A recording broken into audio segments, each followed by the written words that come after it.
안녕하세요. 저는 올해 40대 중반이 된 남성입니다. 제가 이곳에 이렇게 글을 남기는 이유는 그렇게 믿었던 사람에게서 배신을 당한 아픈 기억을 조금이라도 털어버리려고 해요.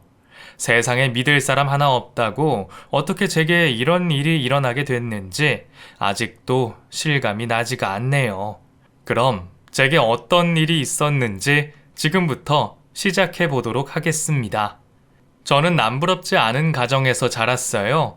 그저 평범하지만 행복했고 부모님은 저와 누나에게 교육적인 혜택을 많이 주시느라 어려운 살림에도 학원이며 학습지며 관심 있게 시켜주셨죠. 누나는 게다가 학급의 반장이나 부반장도 늘 할 정도로 리더십도 있고 성격도 매우 좋았습니다.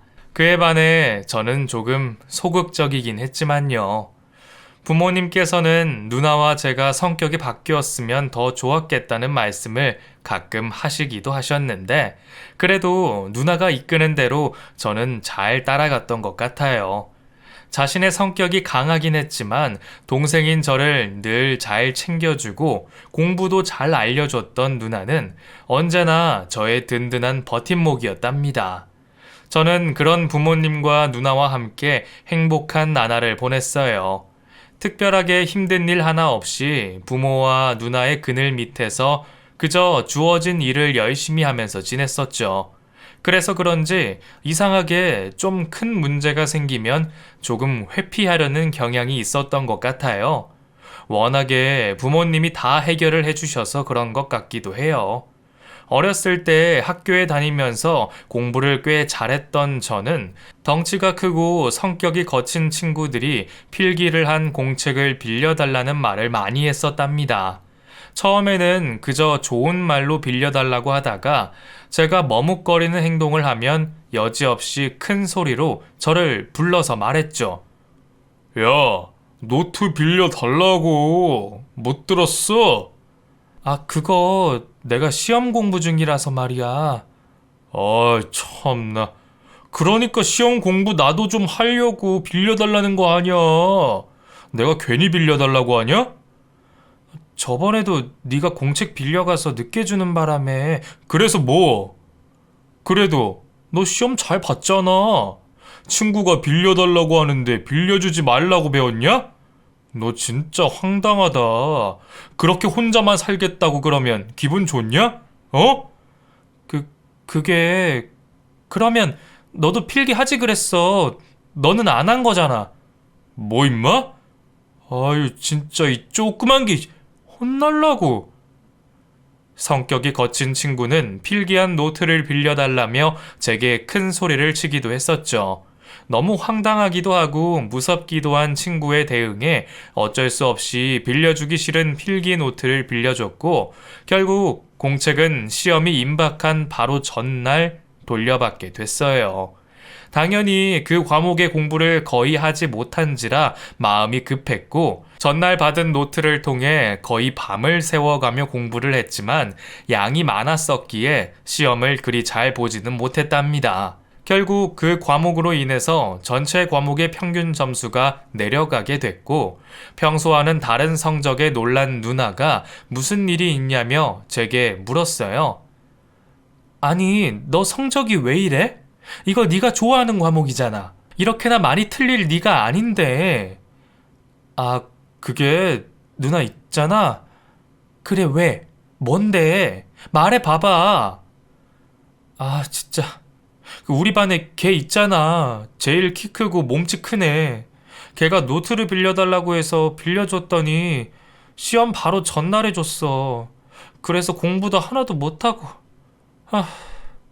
아니 그게 무슨 말이야? 진짜? 완전 황당하네 걔. 노트를 뭐하러 빌려줘? 뭐가 좋다고? 빌려달라는데 어떻게 그럼. 처음에는 싫다고 했는데 계속 막 무섭게 소리치고 그러니까 어쩔 수 없이. 야, 넌 너무 나약해 빠진 게 문제야. 그렇다고 너 공부도 못했는데 그걸 떡하니 빌려주면 어떡하니? 그러지 말라니까. 당당하게 싫은 건 싫다고 말할 줄 알아야지. 처음엔 말했는데 계속 그러니까 나도 어쩔 수 없이. 안 되겠다. 걔 저번에도 너한테 노트 빌려간 애잖아. 내가 이번에는 단단히 혼을 좀 내줘야겠어. 누나는 황당한 제 일에 기분이 상해서 그 친구를 혼을 내준다는 말을 하더라고요. 무슨 일이든 당당하고 리더십이 있던 누나에게 그런 불합당한 일이 일어났다는 것은 참을 수 없는 일이거든요. 그렇게 누나는 화가 머리끝까지 난 상태로 저희 반에 찾아왔습니다. 그러더니 제게 노트를 빌려간 그 친구를 부르더군요. 야, 박하민, 너 잠깐만 일로 와볼래? 나 누군지 알지? 네? 누구세요? 네가 노트 빌려간 애, 제 누나야. 근데 누나가 저를 왜 불러요? 너 내 동생 노트 일부러 늦게 준 거니? 내가 알기로는 시험 일주일 전에 빌려갔다는데 바로 전날 돌려줬다는 게 이해가 안 돼서 당장 문방구에 가서 복사해달라고 하면 단 몇 분이면 끝이 날 일이고 노트를 가져가서 집에서 보고 따라 쓰면서 필기를 해도 하루 이틀이면 끝날 일인데 왜 그렇게 늦게 돌려줬는지 이해가 되지 않아서 말이야. 아, 그게 제가 좀 글씨 쓰는 게 오래 걸려서요. 그래서 늦은 건데. 왜요? 글씨를 꼭 빨리 써야 돼요?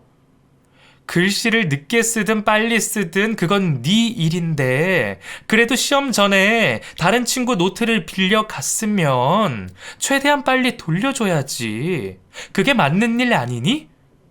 네가 친구들 앞에서 큰 소리 내고 그렇게 해서 억지로 빌려간 노트면 최대한 더 빨리 줘야지. 내가 생각하기에 네 행동이 뭔가 이해가 되지 않아서 말이야. 니네 담임 선생님한테도 말씀드리고 너네 집에 찾아가서 너네 엄마한테도 말씀드리고 싶은데 어때? 아니, 누나, 뭐 그런 걸 일러요. 그러면 안 되죠. 그러니까 앞으로는 행동 똑바로 해. 알았어? 내 동생이 얌전하고 몸집도 작다고 해서 함부로 대하지 말라는 거야. 알겠니?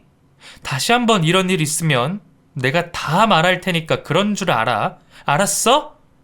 누나는 제가 생각한 것보다 훨씬 더 무서운 말투와 행동으로 그 친구에게 대했습니다. 친구에게 한번 그렇게 하고 나니 더 이상 그 친구는 제게 그런 행동을 하지 않더군요. 내내 눈치만 보고 있던 저는 그제서야 그 친구의 말도 안 되는 억지에서 벗어날 수 있었습니다. 저는 학창 시절에는 내내 이런 소심한 성격을 가진 아이였어요. 어린 시절의 남자아이들은 장난도 심하게 치고 그렇게 지낸다고 하지만 저는 심한 장난도 치지 않았고 공부도 열심히 했으며 선생님과 부모님이 하지 말라고 하는 일은 잘 하지 않는 그런 모범생의 착한 학생이었답니다. 거기에 좀 리더십과 뚜렷한 주관이 있었다면 더욱 좋았을 텐데 그런 부분이 부족했는지라 제 자신도 좀 위축되어 있기도 했던 것 같아요. 하지만 사람의 성격이 쉽게 고쳐지지는 않잖아요. 제 자신이 제 성격이 마음에 들지는 않아서 고쳐보려고 노력을 해봤지만 쉽게 고쳐지지 않더라고요. 일부러 와일드한 장난을 쳐보려고 노력도 하고 친구를 따라 말투도 좀 나름대로 거칠게 해보려고도 했지만 그게 정말 어색하기도 하고 제 몸과 어울리지 않는 옷을 입는 듯 해서 금방 포기하고 말았답니다. 주변에 많은 친구들은 없었지만 그래도 마음을 나누는 친한 친구 2명도 있었고 제 생활은 그리 나쁘지 않았어요. 그런 제 모습을 바라보는 부모님은 가끔 이런 말씀을 저희에게 하셨죠. 우리는 아들이랑 딸이랑 딱 성격이 바뀌었으면 정말 좋겠는데 말이야. 세진이랑 세영이랑 성격이 정반대야. 엄마, 난 이대로가 좋단 말이야. 세영이랑 성격 바뀌어서 남들 앞에서 싫은 거 싫다고 제대로 말도 못하고 어떻게 살아? 아우, 생각만 해도 끔찍해. 그래도 동생한테 무슨 말을 그렇게 하니? 여자들이 이런 성격이라도 나름대로 괜찮은데. 그래도 난 지금의 내가 훨씬 좋아. 세영이는 좀 와일드한 면이 필요해. 싫으면 싫다. 좋으면 좋다. 좀 확실하게 말해야지. 하하하, 이 아빠가 듣기에는 다 너무 귀여운 말로밖에 안 들리네. 우리 세진이 세영이 둘 다 너무나 소중한 자식들이니까 그런 말들 그만하고 각자 성격으로 열심히 살면 되는 거야. 알겠니? 이 조그만한 것들아. 아빠, 우리 다 컸어요. 조그만한 것들이라뇨. 아, 진짜 아빠. 부모님은 가끔 이렇게 저와 누나의 성격이 바뀌었으면 좋았을 것이라는 말씀을 하시기도 했습니다. 사람의 성격은 타고난 것이긴 하지만 그래도 남자와 여자의 기본적인 성향이라는 것이 있는 것이니까요. 누나는 항상 똘똘하고 야무졌습니다. 거기에 더해 타고난 리더십으로 늘 친구들에게 인기도 많았고 집에도 친구들이 자주 찾아오고 전화도 하곤 했죠. 누나는 주변 사람들의 고민 상담을 잘 들어주고 거기에 해결까지 해주는 성향을 가진지라 사람들을 끄는 마력을 가진 것 같았어요. 중학생이 된 저 역시 누나에게 고민 상담을 진지하게 한 적이 꽤 있었는데요. 가장 기억에 남는 것은 제가 좋아하던 여자아이에 대한 얘기였습니다. 중학교 3학년 때의 일이었는데 그때 반에서 공부도 잘하고 인기도 많던 한 아이를 제가 남몰래 짝사랑하고 있었거든요. 누나, 나 저기 물어볼 게 하나 있는데. 응, 말해봐. 뭔데 그래? 누가 또 필기한 노트 빌려달라니? 아, 왜 그래? 놀리지 마. 그게 아니라 저기 여자들은 어떤 남자 좋아해? 뭐? 너 좋아하는 여자 생겼어? 아니, 내가 아니라 내 친구가 궁금하다고 해서 그냥 물어보는 거야. 야, 뻥치지 마. 누굴 속이려고 하니?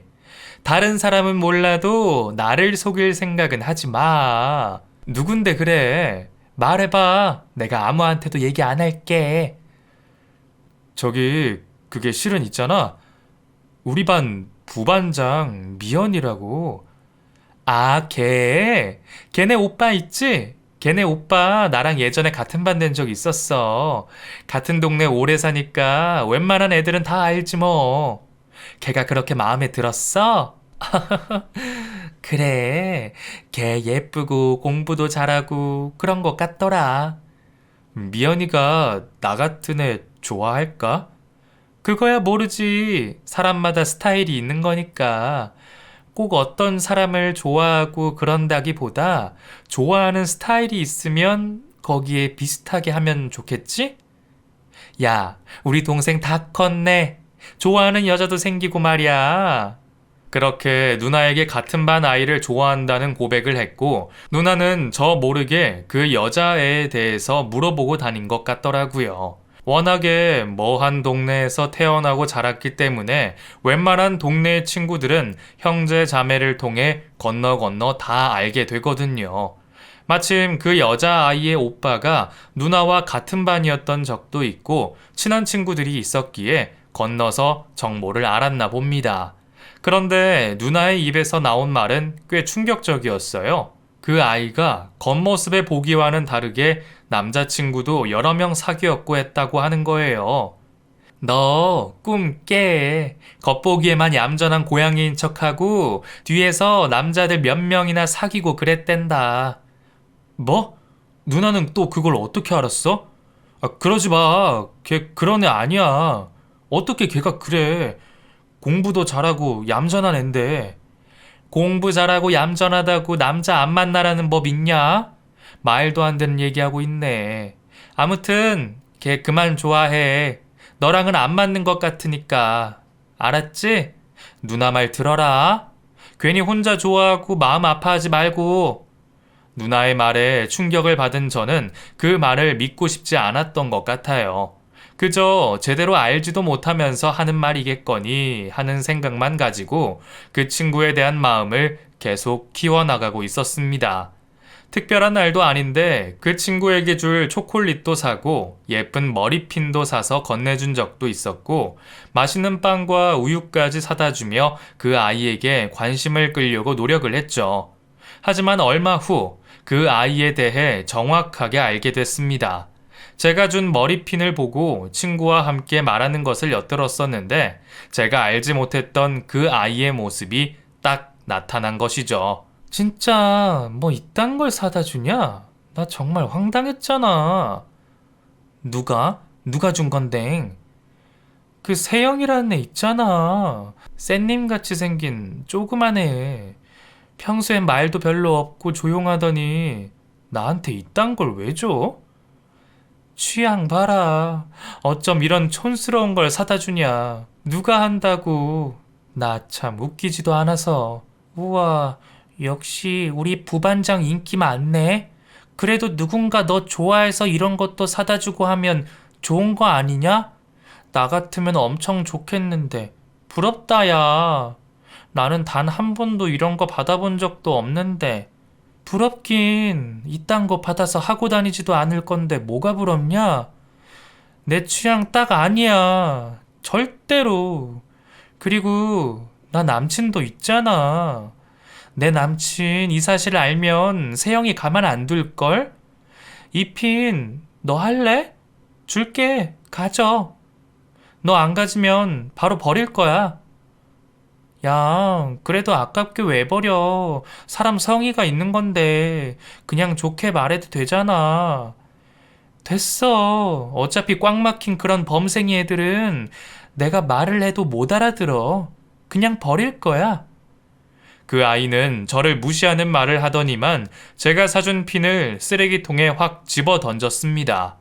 뒤쪽에서 그 모습을 보고 있던 저는 너무 마음이 아프기도 했고 화가 나기도 했죠. 그럼 애초에 받지를 말던가. 제가 핀을 선물할 때는 그저 얌전하게 웃으며 고맙다고 말을 하더니 뒤에서 이런 행동과 욕을 할 줄은 상상도 하지 못했죠. 역시 누나는 정말 현명하고 해결사라는 생각이 드는 순간이었습니다. 그 아이의 그런 행동에 상처받은 저는 한동안 학업에 집중을 못할 정도였어요. 중학교 3학년이 무슨 이런 감정이 생길까 생각하시는 분도 계시겠지만 안 그렇답니다. 한번 사람에 대한 마음이 커진 상태에서 받는 충격은 상당히 크더라고요. 그 당시 외국어 고등학교를 준비하라는 권유를 받을 정도로 성적이 뛰어났던 저는 얼마 후에 있는 시험을 망쳤고 엄마는 학교에 오셔서 담임 선생님과 상담을 하게 되셨죠. 선생님은 제게 어떤 일이 있는지에 대해서 엄마에게 여쭤보셨다고 해요.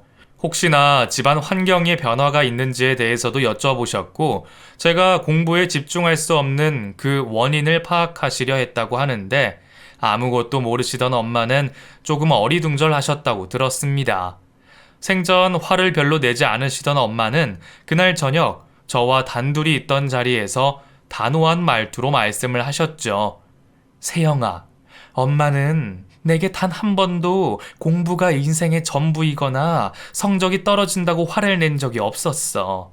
엄마 알지?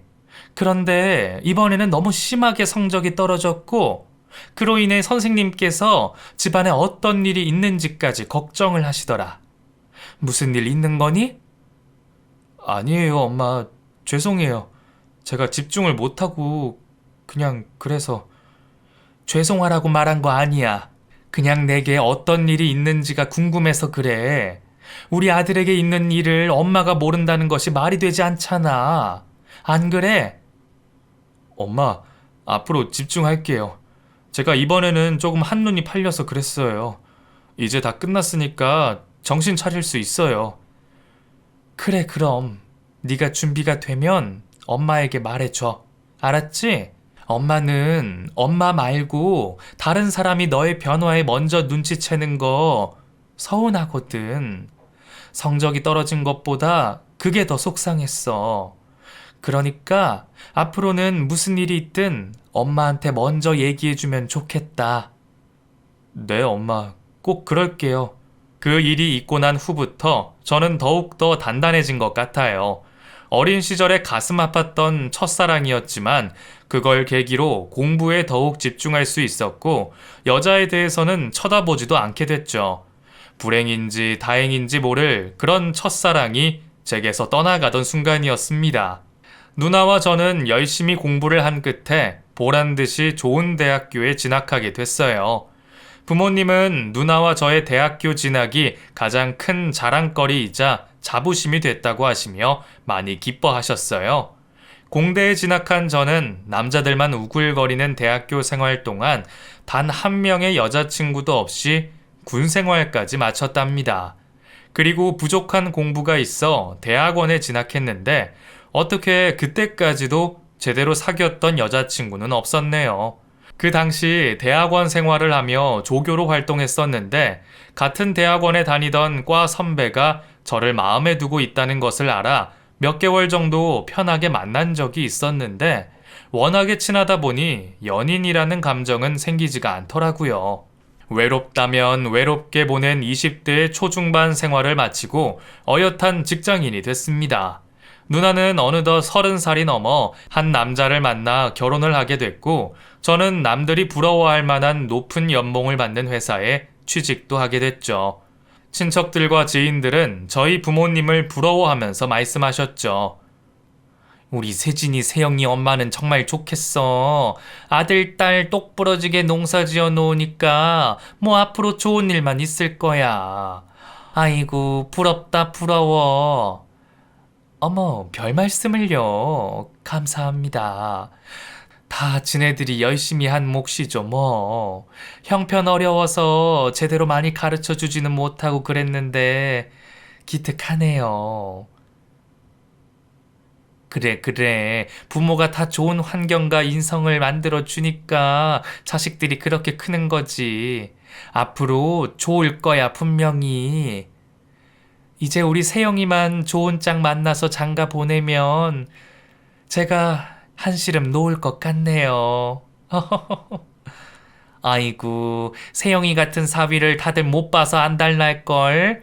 걱정 마. 아주 참하고 좋은 여자 만날 거니까. 주변 사람들은 모두 제가 좋은 사람을 만날 수 있을 것이라며 저희 부모님께 걱정 말라고 말씀하셨습니다. 저 역시도 그때까지만 해도 그렇게 될 줄만 알고 있었고요.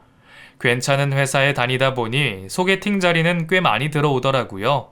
특별한 취미도 없고 혼자 조용히 책을 보고 하는 걸 좋아하던 저였지만 여자를 만나고 싶은 마음은 굴뚝 같았던지라 들어오는 소개팅 자리는 마다하지 않고 모두 다 꼬박꼬박 나갔습니다. 그 중에서는 마음에 드는 외모와 직업을 가진 사람도 있었고 기대에 미치지 못하는 사람들도 있었어요. 인연이 닿았으면 좋았을 뻔했지만 사람의 인연이라는 것이 그렇게 쉽게 연결이 되지는 않는가 봅니다. 이상하게 제게 호감을 갖고 몇 번 만나던 여자들도 점차 시들해져 연락을 피하고 그러더라고요. 생각해보니 제게 별다른 매력이 없는 것 같기도 하고 취미도 없고 재미없는 삶을 살고 있는 듯해서 일부러 운동도 시작해보고 여러 모임도 나갔답니다. 하지만 제 취향과는 맞지 않았는지 이것저것 시도를 해봐도 잘 되지는 않더라고요. 직장 생활만 열심히 하면서 살기로 마음을 어느 정도 내려놓고 나서는 돈을 저축하기 시작했습니다. 연애도 하지 않고 술을 마시는 것이나 고급 취미 생활을 즐기지도 않는지라 딱히 돈을 많이 쓸 곳은 없었어요. 그렇다고 제가 비싼 명품 옷을 즐겨 입는 것도 아니었고 자동차에 욕심이 있고 그런 사람도 아니었으니까요. 그저 회사와 집만을 병행하며 가끔 친구들을 만나 호프집에서 맥주 한잔 하는 것을 낙으로 삼는 삶을 살다 보니 돈이 금세 모이더군요. 직장 생활 10년을 하고 나니 어느새 통장에 2억 가까이 돈을 모으게 됐답니다. 그때 제가 10년이 넘은 중고차를 타고 다니고 옷도 오래되고 초라한 것들만 입고 다녔는데 저의 숨겨진 재력에 대해 모르는 사람들은 외모만 보고 저를 무시하기도 했었어요. 어머, 그 와인 비싼 건데 괜찮으시겠어요? 네. 가끔 마시는 거니까요. 그냥 한 잔만 시키시죠. 괜히 부담 갖지 마시고요. 소개팅에서 만난 여자는 제 차와 외모를 보고 이렇게 말을 하기도 했습니다. 화려한 옷차림에 명품백을 메고 나온 그녀가 저를 보는 표정은 몹시 무시하는 눈빛이었고 그 눈빛과 말투에 기분이 상한 저는 한마디 던졌어요. 저 이 정도 여유는 있는 사람이에요. 겉보기에 화려한 것을 안 좋아해서 그렇지.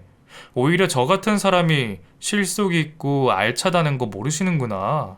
사람 겉만 보고 전부 다 안다고 판단하지 마세요. 아셨죠? 살다 살다 그 정도로 단호하게 말을 한 적은 처음인 것 같아요. 그렇게 소개팅을 망쳐버리고 나서 기분이 우울해 있던 찰나에 친구의 주선으로 볼링 동호회 같은 모임을 따라가게 됐어요. 그때는 너무 기분도 꿀꿀하고 외롭고 뭔가 축 처져 있었기에 뭐라도 하고 싶은 마음이 생기더라고요. 볼링이라는 것은 대학교 때 2번 정도 쳐보고 처음 쳐보는 건데 친구가 가르쳐 주니 또 칠만 하더군요. 뭐 스트레스도 받고 그렇다 보니 사실 잘 못 쳐도 그 자체만으로 좋았던 것 같아요. 그리고 그곳에서 여자 몇 명이 처음 나온 동호회 회원들이 있었는데 친구 녀석이 그분들과 함께 맥주 한 잔 마시자고 자리를 주선하는 바람에 얼떨결에 합석을 하게 됐습니다. 반가워요. 뭐 하시는 분이세요? 저희는 오늘 여기 처음 나오는 건데. 뭐 저도 얼마 안 됐어요. 제 친구는 오늘 처음 나오는 자리고요. 능력도 좋고 학벌도 좋은데 애인이 없이 외롭게 있어서 제가 억지로 끌고 나왔네요. 어머, 그래요? 좋으신 분 같은데 왜 애인이 없으실까요? 마침 제 친구도 애인 없는데. 친구는 유려한 말솜씨로 어색한 분위기를 재미나게 이끌었고 대화의 주제는 자연스레 이성 친구들에 관한 주제로 이어지게 됐답니다. 그런데 연애라는 것이 다들 그렇게 상처도 받고 하면서 배워가더라고요. 저만 소개팅에 실패하고 하는 것도 아니었고 다들 상처도 받고 그러면서 성숙해 나간다는 것을 알게 됐어요. 그 중에서 특히 애인에 대한 상처 때문에 말이 잘 통했던 한 여자가 있었는데 활발하고 얼굴도 반반한 그녀가 저는 너무 좋게 느껴지더라고요. 남자들은 다 자기 속만 채우려고 하고 그래서 저는 너무 싫었어요. 너무 그런 것만 밝히고.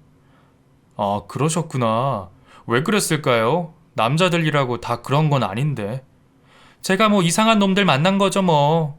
괜찮아요. 이제 다 지난 일이니까요. 근데 뭐 하시는 분이세요? 왠지 컴퓨터 이쪽 일하실 것 같은데? 와, 정답. 맞아요. 저 공대 나와서 컴퓨터 관련 일 하고 있어요. 그러시구나. 저는 워낙에 공부도 못하고 그래서 수학, 과학은 진짜 힘들었는데 공부 잘하셨나 봐요.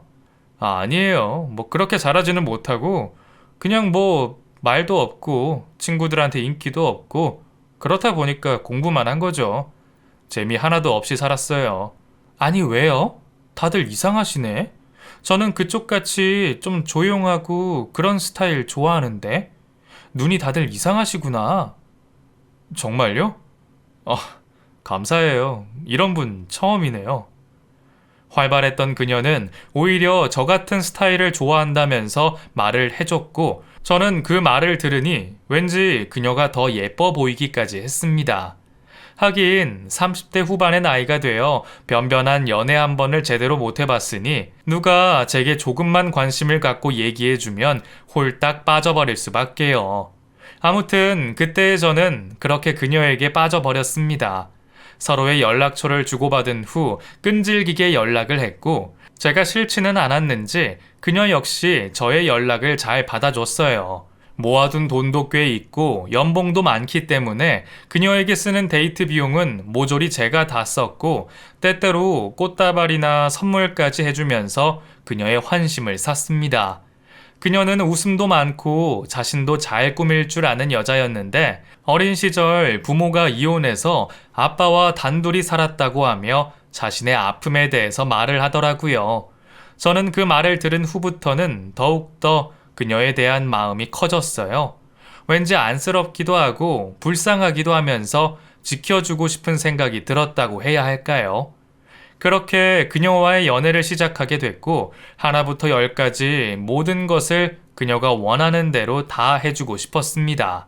제가 가진 선에서 그녀가 웃을 수 있다면 그것보다 더 중요한 게 뭐가 있을까 하는 생각까지 했거든요. 나이도 저보다 9살이나 어렸고 집안 형편도 별로 좋지 않다고 하는 그녀를 도와주고 싶었나 봅니다. 1년 가까이 연애를 하는 동안 저희 부모님과 누나는 제게 생긴 여자친구에 대해 아주 많이 궁금해 하셨고, 저는 그녀를 소개시켜 드렸어요. 고졸학력의 화장품 가게와 뷰티샵에서 일을 하고 있는 그녀를 마음에 들어하지 않을 것을 알면서도 거짓말하면 안 될 것 같아 솔직하게 모든 것을 말씀드렸죠. 야, 너 다시 생각해봐. 너같이 대학원까지 나온 애가 고졸에 알바하는 애를 만난다고? 미친 거 아니냐? 아니, 누나, 왜 그래? 학벌이 인생의 전부는 아니잖아. 너무 좋은 사람이라고. 네가 아직 여자를 제대로 몰라서 그래. 서로 대화도 통하고 교육적인 수준도 비슷하고 집안 환경도 비슷하고 그래야 오래 만날 수 있는 거야. 단순하게 좋아하는 감정만으로는 힘든 것이 바로 남녀 관계라고. 누나의 말에는 어느 정도 일리가 있었지만 그 당시 저는 그런 누나의 말이 귀에 들어오지 않더라고요. 누나뿐만 아니라 부모님도 마음에 들어하지 않으셨지만 그녀의 말에 따라 임신을 했다고 거짓말을 하면 허락을 해주실 것이라는 말을 믿고 급기야 임신을 했다는 거짓말까지 하게 됐답니다. 부모님은 그 말을 들으시고는 결국 두 손 두 발을 다 들으시고 저희의 연애와 결혼에 대해 긍정적인 말씀을 해주시더군요. 그녀에게는 아빠가 계셨어요. 함께 살지는 않았지만 엄마 없이 여자친구를 홀로 키워주신 아빠라서 그런지 딸에 대한 애정이 남다르더군요. 그때 여자친구의 아버지는 15살 정도 어린 여자친구와 함께 살고 계셨는데 연세에 비해서 멋도 많이 부리시고 옷이나 액세서리에 상당히 관심이 많으셨습니다. 일을 많이 하셔서 허리와 다리 수술을 하셨다고 했는데 그 후로는 특별히 직업을 갖지는 않으셨나 보더라고요. 그 대신 여자친구가 대신 알바를 해서 아버지에게 생활비를 드리고 있었습니다. 그 모든 상황을 알게 된 저는 그때 예비 장인어른의 삶이 안타깝기도 하여서 생활비를 보태드리기 시작했어요. 여자친구가 100만 원을 넘게 드리고 있었는데 저도 매월 50만 원을 더 보태서 장인어른께 드렸죠. 저희 부모님이 아셨다면 미쳤다고 하셨겠지만 그때는 뭐에 그렇게 홀렸는지 그렇게 하고 싶었습니다.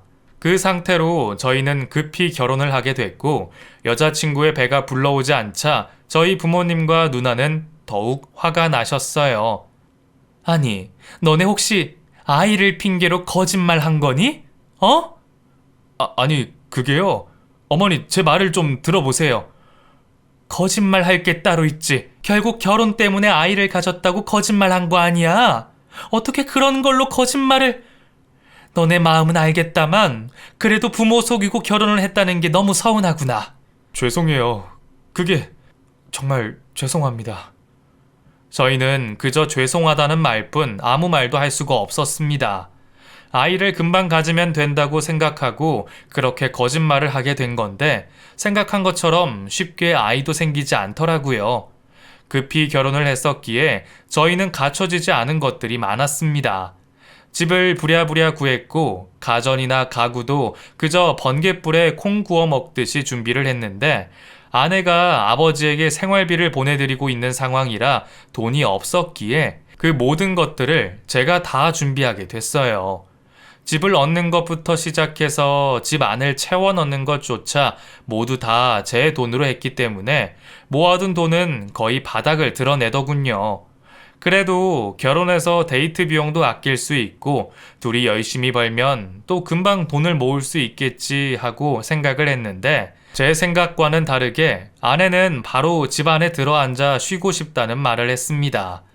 몇 달 쉬었다가 다른 일을 좀 해보고 싶다고 했는데 친하게 지내던 아는 오빠가 하는 보험 일을 하고 싶다더군요. 오빠, 나 그동안 정말 이것저것 안 해본 일이 없을 정도로 달렸어. 아빠 생활비도 벌어서 드려야 했고 나 이제 그렇게 하루 종일 몸으로 때우는 일 말고 보험 일 하고 싶어. 출퇴근도 자유롭고 사람들 만나서 얘기도 하고 그러면서 계약하고 나 그런 일이 딱 맞거든. 보험? 보험 일도 쉬운 게 아니라던데. 실적 같은 것 때문에 스트레스 많이 받는데 난 그냥 그런 거는 안 했으면 하는데. 아니야. 그 지승이 오빠라고 알지? 그 오빠가 그러는데 자기가 다 자리 잡는 거 도와준다고 그거면 된대. 맨 땅에서 시작하는 것도 아니니까 훨씬 편할 거야. 나 잘할 수 있어. 딱 3개월만 쉬고 슬슬 보험일 시작할게. 그동안은 자기가 좀 우리 아빠 생활비 좀 보내줄 수 있어? 응? 아, 생활비? 그래야지 뭐 어쩔 수 없지. 100만 원 보내드리면 되나? 에이, 150 이상은 드려야지. 여태까지 계속 200 가까이 드리다가 갑자기 100만 원 주면 어떻게 생활을 하냐? 안 그래도 부족하다고 안달이신데. 저는 그렇게 아내의 말대로 장인 어른의 생활비를 보내드렸고 하고 싶다는 보험일을 하는 것도 말리지 않았습니다. 그래도 젊을 때 뭐라도 해서 돈을 벌려고 하는 마인드가 좋다고 생각했기 때문이에요. 직업에는 귀천이 없듯이 무슨 일을 하든 열심히만 하면 되는 것이라고 생각이 들었거든요. 그런데 아내는 보험일을 시작하게 되면서부터는 많이 달라지게 됐습니다. 제게 부리던 애교도 사라졌고 저녁마다 늦게 들어오는 것은 물론이고 술에 취해 들어오는 날이 허다했었죠. 뭐가 그리 힘이 드는 건지 맨날 힘들다는 말만 반복하면서도 그 일을 그만두지 않고 계속 이어나갔습니다. 제 나이가 많기 때문에 빨리 아이를 가지려고 했는데 제 생각과는 다르게 아내는 저와 거의 잠자리를 하지 않더군요. 하긴 밤마다 술에 취해 늦게 들어오고 주말도 없이 나가서 일을 하면서 외박이나 출장도 자주 갔었으니 언제 아이를 만들 수 있겠어요. 순진한 저는 그저 아내가 힘들까봐 최대한 집안일을 도와주고 주변 지인들을 소개시켜주면서 아내의 보험 일을 지지해줬습니다.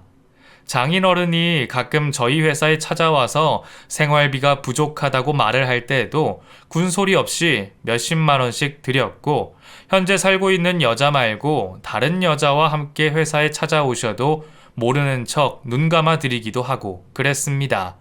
하지만 저의 생각과는 다르게 아내는 점점 이상하게 변해만 갔어요. 가족 카드로 만들어서 각각 지출을 할 때마다 사용하던 카드의 사용량이 생각보다 너무 많아졌고 핸드폰의 잠금 패턴도 바뀌었으며 혼자 핸드폰을 보는 일이 잦아졌고 저 모르게 중고 자동차까지 사서 끌고 다니더군요. 통장의 비밀번호까지 바꾼 것은 물론이고 계속해서 비밀을 만들어 생활하는 아내의 모습이 이상하게 느껴졌습니다. 당신 요즘 나한테 뭐 숨기는 거 없어? 맨날 늦기도 하고 좀 그래서. 뭐? 그게 무슨 소리야? 보험 일이 그렇게 쉽고 재밌기만 한 줄 알아?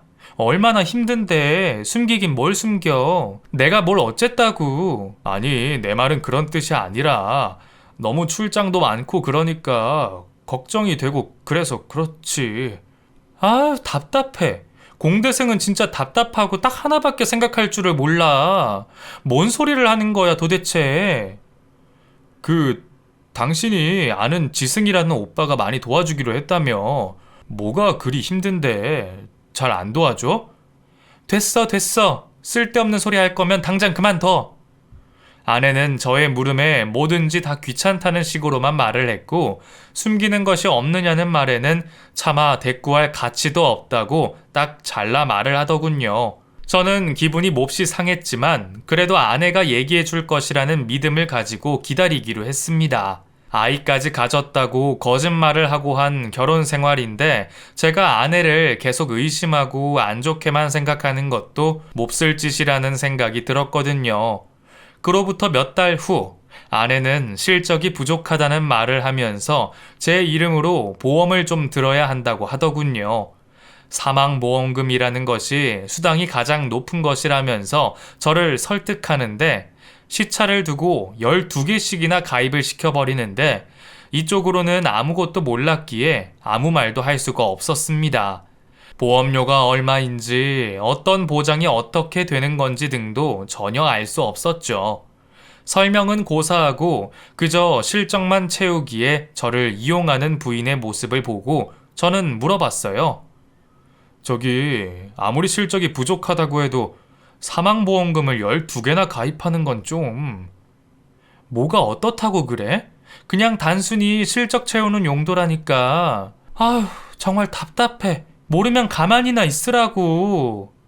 아니, 당신 돈을 얼마나 버는지 나한테 말도 안 했고, 장인어른 생활비도 아직 내가 주고 있는데, 계속 실적 얘기만 하고, 월급이 얼마나 되는지 어떻게 쓰는지 전혀 알 수가 없으니까.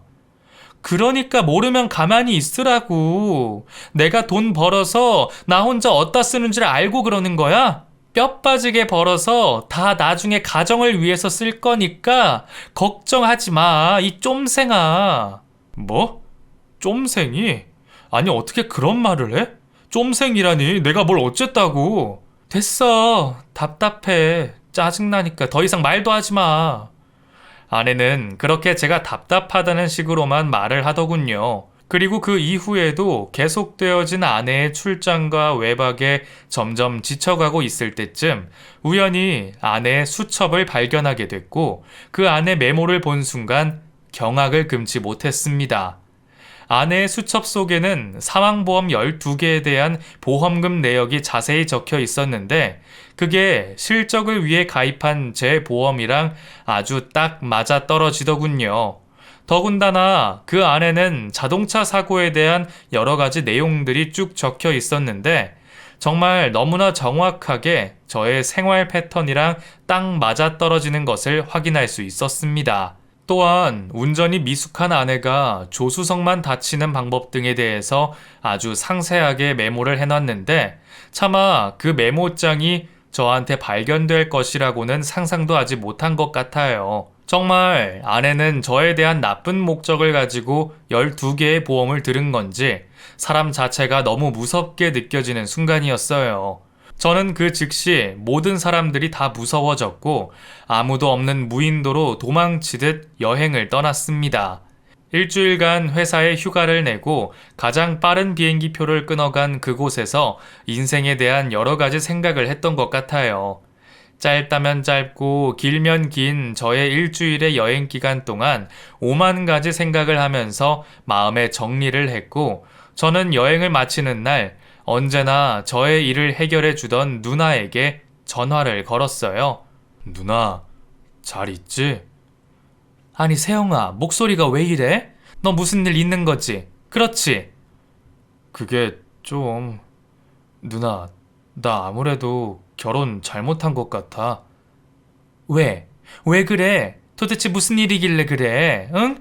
누나한테 말해봐, 얼른.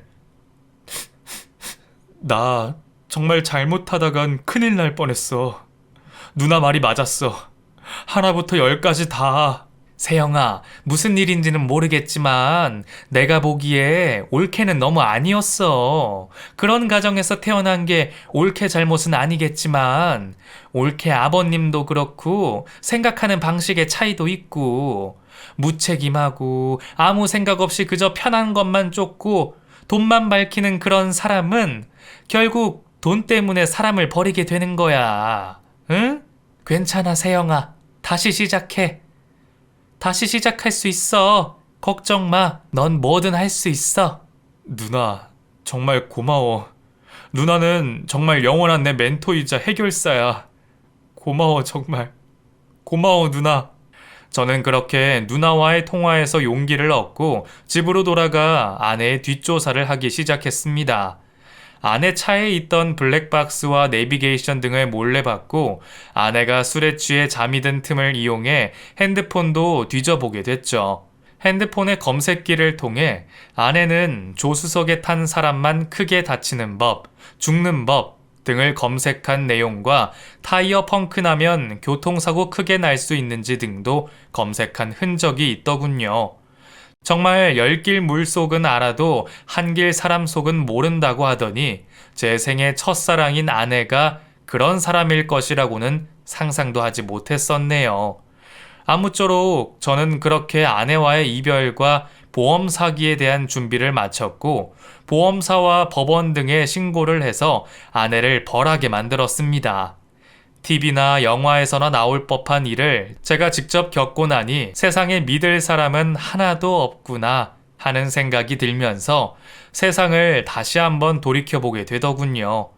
사랑도 좋지만 그 전에 사람에 대한 최소한의 인성을 갖고 있는 그런 사람인지를 잘 알아보고 만나는 것이 중요하다고 생각이 들었네요.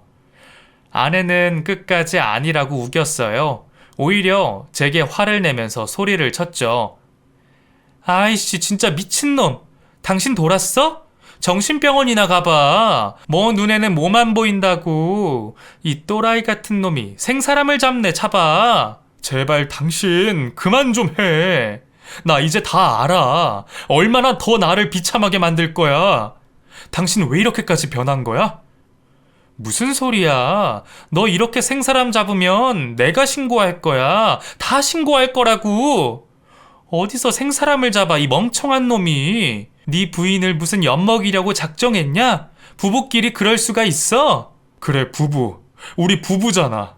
근데 왜 당신은 나 모르게 차도 사고 거기에 다른 놈 차도 사주고 집 보증금도 내주고 했을까? 멍청하고 꽉 막힌 답답한 이 공대생은 이 사실을 다 알고도 널 위해 기다려주고 모른 척 했는데 말이야. 나 정말 답답하고 바보 같은 놈 맞지? 그러니까 제발 그만 좀 하자. 당신 악마짓 더 이상 보고 싶지가 않아. 끝까지 아니라고 잡아떼며 제게 막말을 하는 아내에게 저는 마지막으로 기대했던 사과의 한마디 말조차 듣지 못했습니다. 일말의 양심도 없는 그녀에게 저는 씁쓸한 미소를 지으며 그렇게 제 곁에서 떠나 보냈어요. 언제나처럼 제게 힘을 듬뿍 주시는 부모님과 누나는 그저 앞날이 창창하다고 하시며 용기를 북돋아 주셨고, 저는 그렇게 그녀와 살던 집과 물건들을 정리하고 새로운 인생을 시작하게 됐습니다. 그리고 몇 년이 지난 지금도 가끔 꿈속에서 그날 아내의 수첩에서 봤던 메모의 내용을 확인하는 장면이 떠올라 꿈을 깨기도 하지만 그래도 점점 마음의 정리가 되어가는 것 같아요. 황당하고도 비참했던 제 얘기 들어주셔서 감사합니다. 그럼 이상으로 제 이야기를 마치겠습니다.